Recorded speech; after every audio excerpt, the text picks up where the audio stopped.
Buenas tardes a todos los compañeros que se encuentran en streaming. Como siempre les damos la bienvenida a una sesión más de nuestra comunidad de escritores y guionistas que nos encontramos aquí en el Telmex Hub de la empresa Telmex.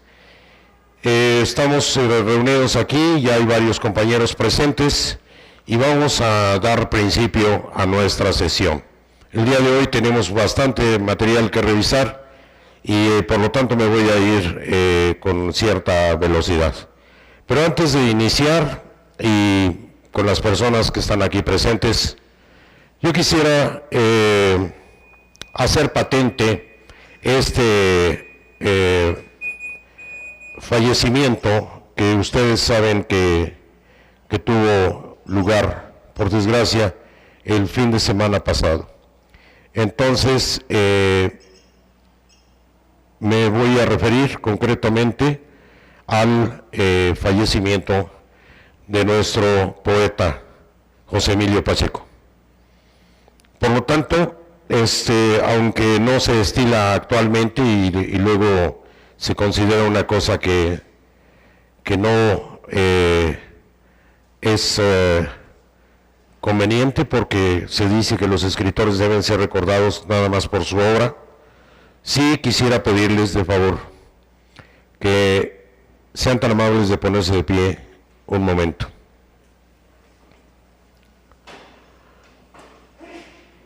Y hacemos llegar aquí, estamos siendo transmitidos, hacemos llegar nuestro pésame, como lo expreso en la página, no solamente en este caso a su familia, sino a todos los lectores de habla hispana. Y por lo tanto le dedicamos un muy breve aplauso a la obra de José Emilio.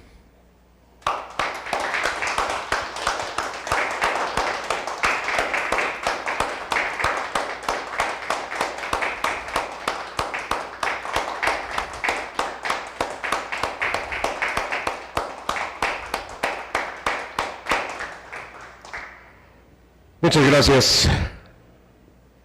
Podemos sentarnos.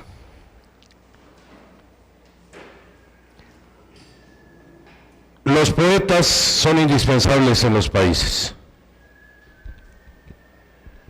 muy particularmente los poetas. Los escritores son indispensables en los países. ¿Y a qué me refiero cuando digo que son indispensables? A que sin los escritores no existiría memoria, no existiría recuerdo de lo sucedido en un país y muchas veces no existiría ni siquiera una documentación de lo que ha sido el pensamiento del país. Esto nos puede dar una idea de que si nosotros nos proponemos llevar a cabo una tarea literaria, es necesario que nos demos cuenta que no solamente se trata de que escribamos aquello de lo que nos queremos desahogar, o aquello de lo que a nosotros particularmente nos interese, o sea motivo de desahogo o de expresión anímica literaria. La tarea de un escritor va más allá. Esto no quiere decir que no escribamos, pero claro que no, todo el mundo puede con toda confianza, y qué bueno que lo haga, escribir hasta de un modo reflexivo, de un modo que le permita asimilar sus propias experiencias.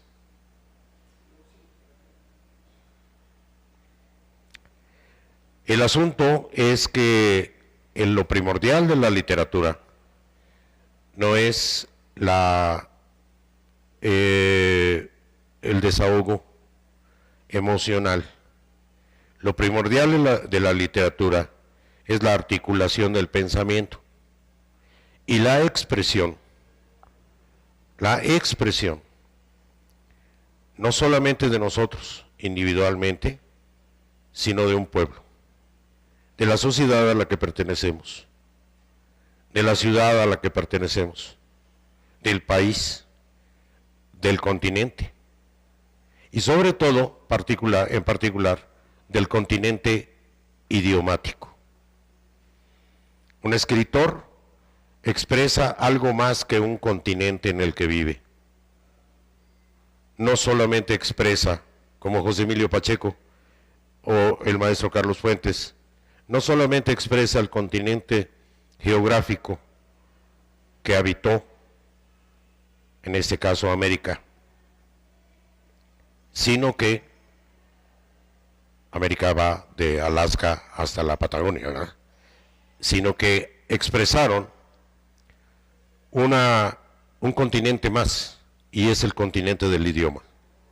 Cuando nosotros como escritores estamos haciendo nuestro trabajo, necesariamente, porque si no, no podríamos de otro modo, lo estamos haciendo en un idioma determinado, el idioma materno, el idioma con el que crecimos. Y en esa medida, nosotros estamos dando la expresión y documentación al idioma, a un continente idiomático, en este caso el español. Por eso José Emilio fue reconocido con el Premio Cervantes. Por eso era reconocido en todos los países de habla hispana. Porque precisamente nosotros lo que hacemos es expresar el continente verbal y escrito al que pertenecemos. Y a ese continente pertenecemos, los que estamos aquí, al español, al idioma español. Entonces, ya si alguien quiere además aprender otro idioma y es capaz de escribir en francés, o escribir en inglés, o escribir en alemán, ¡qué excelente! Pero cuando lo está haciendo en ese otro idioma, está abordando otro continente, en este caso, el de aquel idioma al que está empleando. ¿Por qué es importante esto? Porque una de las cosas más dañadas, les voy a pedir de favor, recuerden que ahí tenemos una cámara, por favor, por cortesía a los compañeros que están en línea, que nos están siguiendo. Entonces, decíamos, ¿por qué es importante que recordemos esto? Por una razón, porque nosotros, cuando escribimos, estamos hablando de algo muy íntimo, un mundo interior que plasmamos en letras, que plasmamos en la articulación de nuestro pensamiento a través de las palabras. Esa intimidad es idiomática. Esa intimidad es idiomática. Es la intimidad que se nos fue integrando cuando aprendimos a hablar un idioma. Y eso fue después de nacer. Cuando empezamos a asociar las palabras con el entorno. Primero que nada de la madre y así sucesivamente de la familia y de los objetos que nos rodeaban. Nuestro cerebro fue formado así tal cual. Nuestra capacidad de pensamiento fue formada en un idioma determinado. Cuando empezamos nosotros a llamar madre a nuestra madre o mamá, se lo decíamos en español, siendo bebés. Y eso expresa la configuración, literalmente, de un pensamiento que se empieza a articular en un idioma determinado. Cuando me dicen, ¿qué tiene que al idioma se le hayan hecho tantas modificaciones actuales? Se le pueden hacer las modificaciones que quieran. Lo único que nos debe preocupar es que no pierdan contacto el idioma con la realidad. Porque cuando el idioma empieza a perder contacto con la realidad y hablamos de un modo en que ya no hacemos referencia a la realidad, automáticamente el idioma no solamente es el que se deforma, también lo que se deforma es nuestro pensamiento. Y aunque no lo crean, según hablamos, o aprendemos a pensar más y mejor, o menos y peor. Según hablamos, según escribimos, según respetamos, en pocas palabras, esa otra cuna de la que somos hijos, la del idioma. Y nosotros, al margen de lo que ustedes piensen a otros niveles y en cuestiones políticas, somos hijos idiomáticamente del idioma español. Y forma parte, literalmente, de la configuración de nuestra inteligencia, de nuestro pensamiento. Pensamos en español, sentimos en español. ¿Se dan cuenta? Esa es una de las cosas que hace que una persona sienta nostalgia y a veces se confunde y cree que lo que siente es nostalgia de unas costumbres o de una geografía o etcétera, etcétera. De lo primero que siente nostalgia es de su idioma. Cuando llega a un país extranjero y no entiende nada. Es como si estuviera fuera del mundo. ¿Me explico? Es como si estuviera al margen de ese mundo. Así se siente marginado, pero lo que lo está marginando es precisamente que el idioma de los demás no le permite pensar con ellos. Cuando nosotros hablamos un idioma, pensamos con el que lo habla en la medida en que nosotros lo hablamos. Les aseguro que hay un lugar en donde tendrían ustedes nostalgia,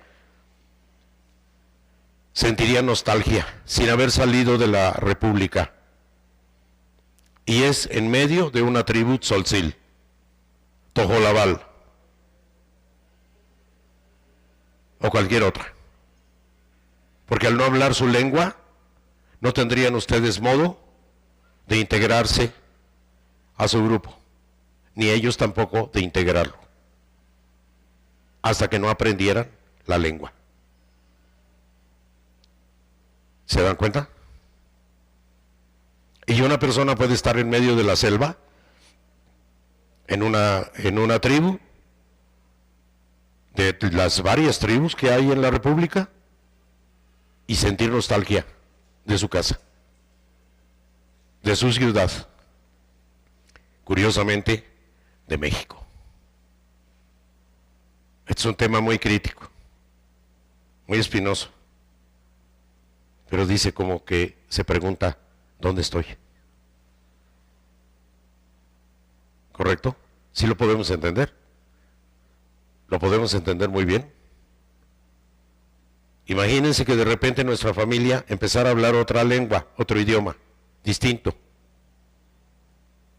que al que nosotros no pudiéramos acceder, cualquiera. Que solos nos sentiríamos dentro de nuestra propia casa, con nuestra propia familia, porque nos estaría distanciando la barrera de la lengua. Entonces, cuando nosotros estamos decidiendo abordar estas tareas de escribir, lo primero que debemos tener en mente y en cuenta es una cosa, que nosotros nos debemos al idioma. Y como tales, como deudores, por así decirlo, del idioma, pues deberíamos respetarlo. Porque si no respetamos nuestra propia lengua, con todo respeto, se los digo a ustedes, está muy difícil. Resulta en chino, verdaderamente, que puedan ser escritores. Lo primero es el respeto por el idioma, porque eso va a ser su instrumento de expresión, va a ser su arco iris, su espectro de expresión. Entre mayor número de palabras tenga, entre mejor vocabulario, y cuando digo mejor no estoy hablando de palabras adornadas, sino aquellas que son más elocuentes y más expresivas, más claras y más que guardan mayor relación con la realidad, ¿sí? En la medida en que eso sea mayor, el espectro, seremos probablemente mejores escritores. Y eso noto que en los trabajos noto poca preocupación por las palabras. Se podían buscar sinónimos, por favor. ¿Por qué caer en los lugares comunes? Entonces, ¿cuál es uno de los instrumentos primerísimos que debe tener un escritor en su computadora actualmente? Todos los diccionarios de sinónimos y antónimos que encuentre, por favor. Y ahí en nuestro sitio está el diccionario de la Academia Española.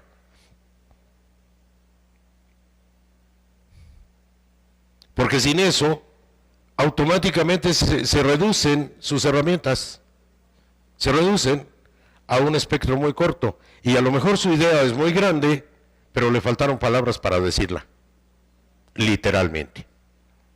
¿Ok? Eso sería lo primero. ¿Va?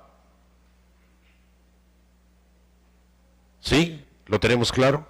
¿Algún comentario al respecto, por favor? ¿No me auxilias con otro micrófono, porfa? A ver, ¿algún comentario? Gracias. Gracias, gracias. ¿Algún comentario? ¿Ninguno? A ver. Adelante. Gracias. Tu nombre para que te identifiquen en pantalla. Elsa. Mi nombre es Elsa. Sí. Para mí es muy interesante de lo que estás hablando, porque yo como profesora de español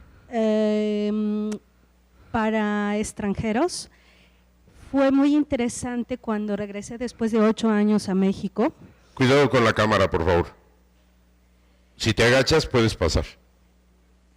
Fue muy interesante ver, inclusive que no entendía cuando se escribían los mensajes por el celular. Entonces yo decía, creo que se ha equivocado de persona o se ha equivocado de escribirme las palabras porque no entiendo nada.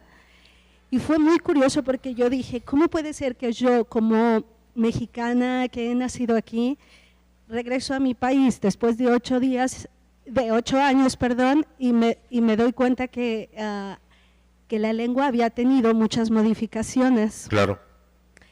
Entonces me dio un poco de tristeza eso porque dije, bueno, estoy de acuerdo que todo va evolucionando, cambiando conforme a la tecnología y a la modernidad de los aparatos, pero me puse a pensar seriamente qué va a pasar en algunos años con nuestra lengua.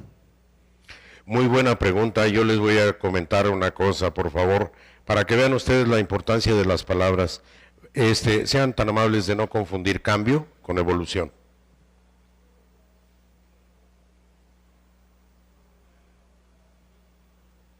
No son sinónimos. El cambio es un atributo resultante de la evolución, pero el cambio por sí mismo no produce evolución. Lo que produce evolución es aquello que deriva, repito la palabra, deriva, reconstruye, reestructura, crea a partir de un antecedente. Entonces, cambio no es evolución. Por desgracia, a nosotros como mexicanos nos ha pasado algo, hemos vivido un fenómeno. Y es que hemos saltado la historia a brincos, así a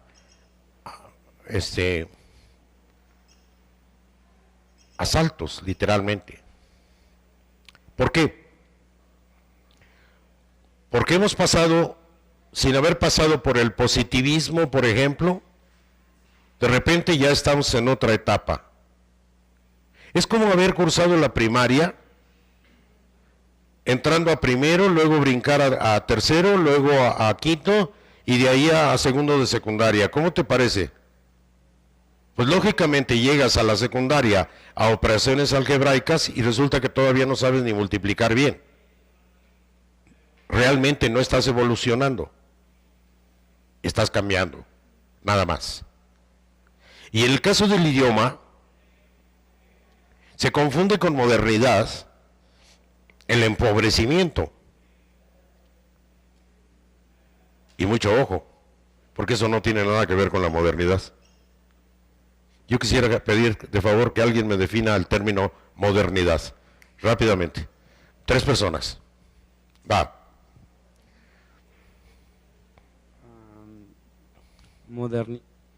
¿En serio? Mi nombre es Raúl. Si le hablas más fuerte y más cerca, te va a hacer caso. Mi nombre es Raúl. Bueno, yo creo que la modernidad, en términos históricos, empieza como desde 1900 a 1940 más o menos, y es el proceso de dejar como lo clásico, la etapa en la que el hombre se ve más involucrado en la tecnología y la ciencia de un modo ya como más alienado, creo yo, y se va perdiendo como esa, bueno, siento que el hombre ahí es cuando empieza a perder eso que lo ata a lo clásico. Que lo ata, o sea, se libera. Ajá, pero de alguna forma lo empobrece y lo enferma, lo que desencadena en la posmodernidad, que es la que estamos viviendo. Uy, uy, uy, uy, uy, uy, uy. A ver, por favor, googleamos modernidad. Vámonos, vamos a hacer uso de la tecnología.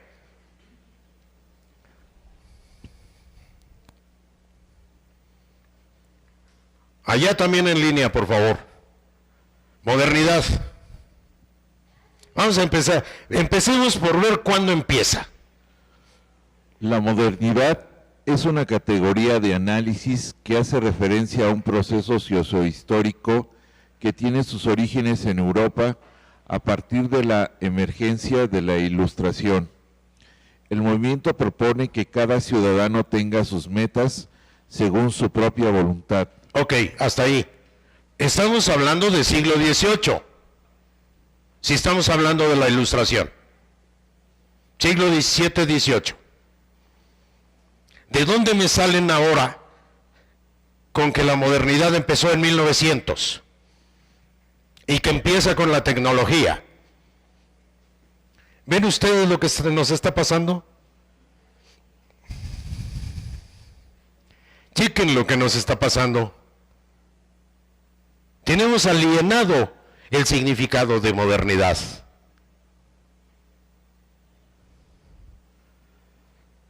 La verdad la usamos como palabra para decir que somos modernos y resulta que no sabemos qué es modernidad. ¿De dónde deriva? ¿De dónde evoluciona? No la vemos como una transformación evolutiva, sino que la vemos como liberación, ¿verdad? ¡Ojo! Continúa, por favor. El movimiento propone que cada ciudadano tenga sus metas según su propia voluntad. Si Tenga sus metas conforme ¿qué? Su propia voluntad. Es decir, que está asociada la modernidad al desarrollo de la individualidad humana, de las decisiones individuales. Entonces, de una sociedad grupal en que todos así juntos pensábamos con la cabecita aquí hecha bolita, pasamos a ser individuos. Y entonces la opinión de Tania ya era una distinta de la del compañero que me va a decir su nombre. ¿Tú? ¿Cómo te llamas? Sí. ¿Cómo te llamas? Ah, no escuchas. Ok. Ok. El compañero es muy interesante que nos está haciendo el honor de venir a este grupo entendiendo por los labios. Es todo un acontecimiento y muchas gracias por venir. Ok. La modernidad es el nacimiento, está asociada al nacimiento del individuo, al desarrollo de la individualidad. Y eso deriva de un proceso que se llamó la Ilustración y de otro proceso que vamos a ver más adelante, porque le pedimos a Joel que nos siga leyendo, procurando que el compañero te vea los labios.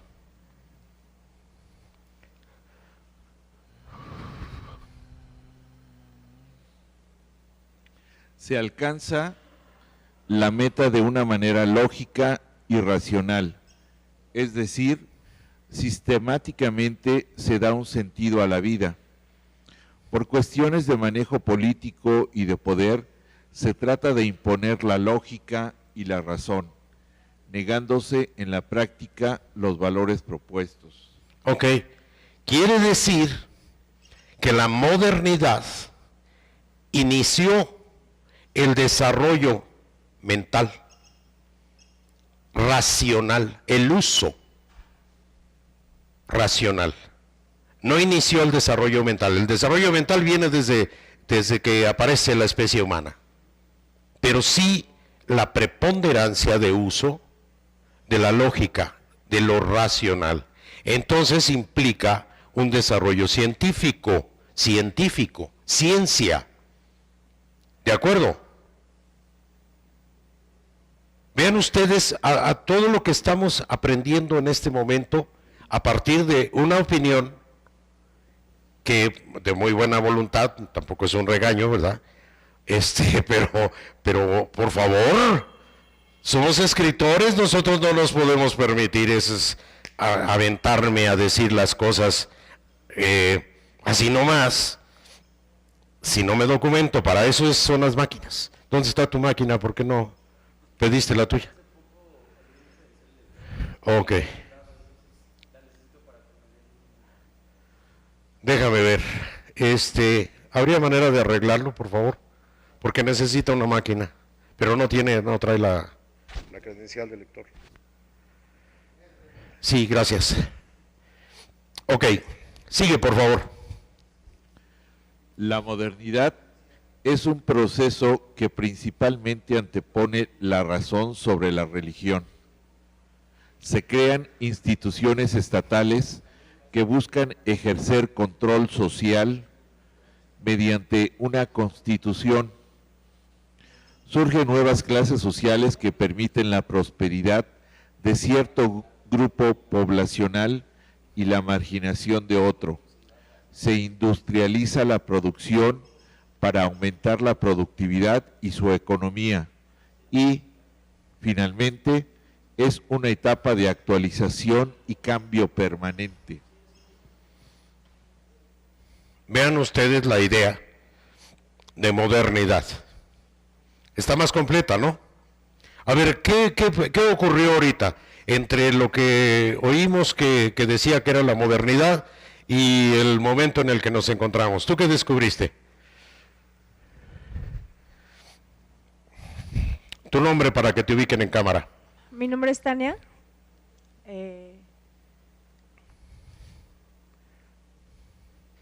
Pues que es un proceso histórico, la modernidad, bueno, que ha ido evolucionando conforme el individuo ha aprendido a racionalizar. Eso entendí más, porque estaba un poco distraída con lo de… Ok, a racionalizar. La razón le ha llevado a cierta condición de libertad. Sí. Entonces las cosas ya no son porque sí, sino porque están asociadas, relacionadas con la razón en alguna forma.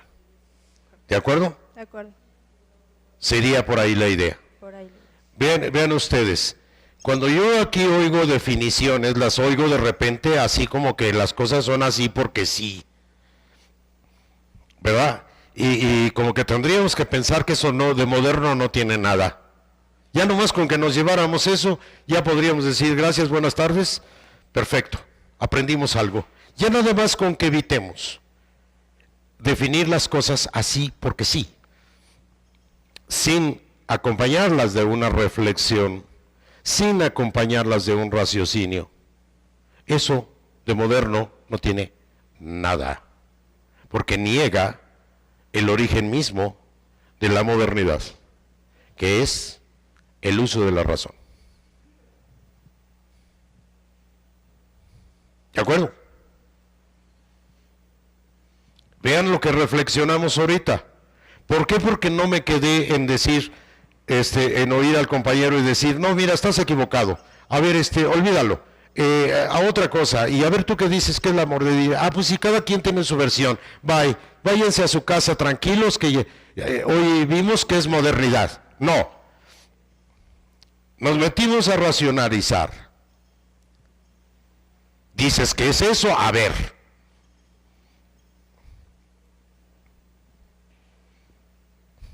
Ojalá esto nos sirva de experiencia para desarrollar una actitud analítica, una actitud de juicio crítico. Yo estoy escribiendo mi novela, ¿verdad? Estoy escribiendo mi artículo, o estoy haciendo mi ejercicio que me encargó allá Suárez en Telmex, y ¿por qué no investigo a ver si es cierto lo que estoy diciendo ahí? ¿Por qué no me tomo la molestia, si tengo diccionarios, tantos diccionarios a la mano, como ahora Google nos pone al alcance? ¿Por qué no me tomó la molestia de buscar un sinónimo, de buscar un antónimo, de teclear a ver si lo que estoy pensando está dentro de la historia real o estoy inventando? ¿Por qué no somos un poquito más autocríticos? Les voy a decir por qué. Porque nos interesa desahogarnos. Nos interesa escribir de nuestro ronco pecho y ponerlo en el papel. Somos románticos, pero qué bruto. Pero más que los románticos del siglo XIX. Lo que me interesa es que sepa la humanidad.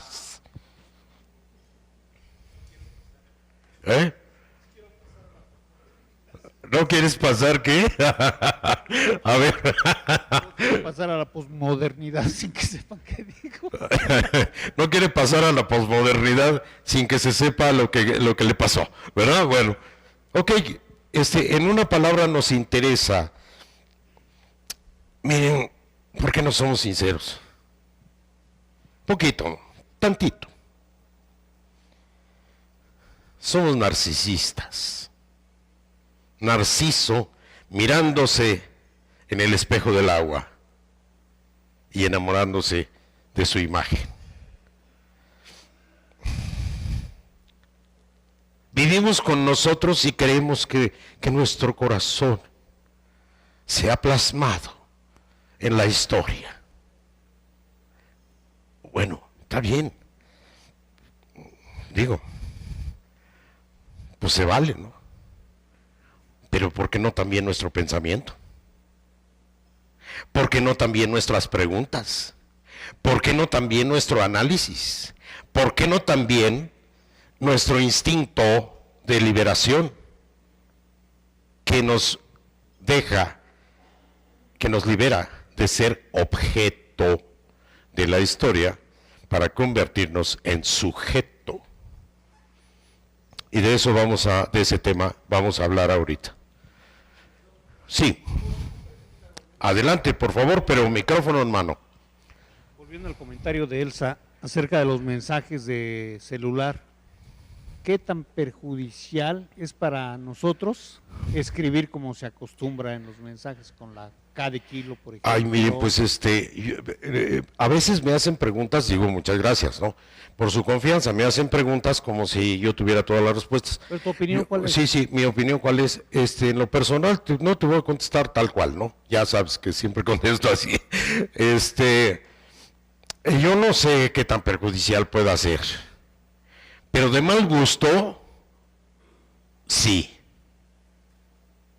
Yo mando mensajes, no sé cuántos mensajes mando, yo creo que fácil unos 40 o 50 mensajes al día, telefónicos, y para nada se parecen mis mensajes a eso que dicen que es un mensaje y que tiene unas palabras chistosísimas que en lo personal no entiendo, ni me interesa, ni pienso adoptar. Sí, de hecho ya lo manejan como un nuevo lenguaje. Pues a mí me tienen sin cuidado. ¿Sí me explico? No, tampoco tengo nada en contra de que si, eso sí, si me mandan un mensaje en esos términos ni lo contesto. Porque yo lo que hablo es español. Esa es mi respuesta. Mándame un mensaje correctamente que yo pueda entender y entonces te lo contesto. Si no, no, de plan. No sé qué tan perjudicial puedo hacer, pero en lo personal no lo tolero. Eso sí puedo decir, lo que yo tolero y lo que no tolero. Y espero que no se tome como una mala respuesta, ¿no? Pero creo que ustedes debían por ahí pensar, bueno, ustedes lo toleran, pues entonces protesten, porque el que no habla, Dios no lo oye. A ver. Aunque claro, también hay de personas a, vaya, personas, mensajes a mensajes. Creo que hay personas que están dentro de los límites en el sentido de que para ahorrarse o para hacerlo más rápido, no sé, ya no utilizan el mensaje inicial, por ejemplo, de signo de interrogación, o ciertas palabras las contraen, y creo que eso en términos tecnológicos y en términos, digamos, de telefonía móvil está permitido y se puede tolerar, pero también hay otras personas que llegan a un punto ya de enajenación total en la que ya ni siquiera se entiende lo que están diciendo, y creo que ahí sí ya está, es perjudicial, porque se vuelve como una especie de virus que va a contagiar a las personas y las va a hacer más flojas para, pues, para escribir mejor o para intentar expresarse mejor. Me parece muy interesante un aspecto que mencionaste ahorita, y es ese asunto del virus. Somos una sociedad contagiosa, actualmente. La tecnología nos hace contagiosos. Estamos tan cerca y tan lejos,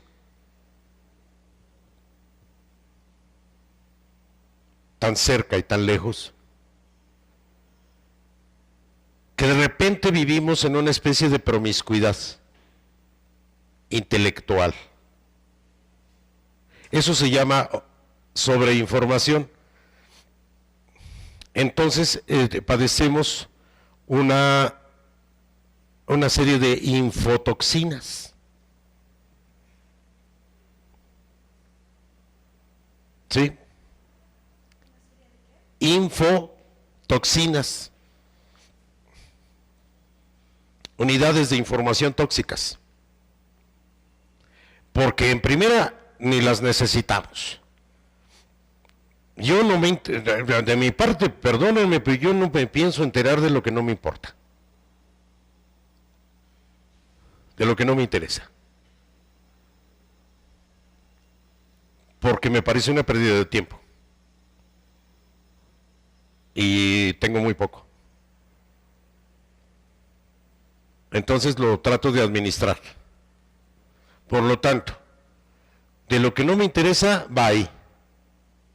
He escuchado personas, adelante, se puede sentar, por favor, nada más cuidado con la cámara y se agacha usted tantito y se puede sentar. Adelante, adelante, no se inhiba, por favor, sí. Sí, es que como que no estamos acostumbrados. Bueno, hay, por ejemplo, he escuchado personas que se quejan de que la radio los satura. Y yo les contesto, ay, pues no lo oigas. No oigas la radio. No oigas noticias. Es que las noticias son puras noticias feas y malas. Pues no las oigas. ¿No? ¿O cuál es el problema? ¿Que tengo que oírlas a fuerza? No, ¿verdad? ¿Sí? Y así como eso puedo mencionar muchas cosas. Que la televisión pasa una programación tal y tal y tal y tal. ¿Y para qué la ves? ¿Por qué no tienes una selección? Y miren, algo que no estamos poniéndole atención suficiente es a la gama de controles que tenemos por medio de la tecnología para hacer todavía más selectivos de lo que ya lo éramos. La tecnología me permite ver a qué accedo y a qué no accedo. Yo tengo programado mis equipos, ¿verdad? En casa de ustedes tengo programado mis equipos y busco a ver si hay lo que me interesa, estoy enterado de qué es lo que, a qué hora ocurre lo que me interesa, accedo, no accedo, entro, no entro, punto. Y la tecnología yo la utilizo para ser un poco más selectivo. Entonces no veo por qué se tiene que usar al revés, para ser expuesto a esta sociedad del contagio de costumbres y promiscuidad intelectual.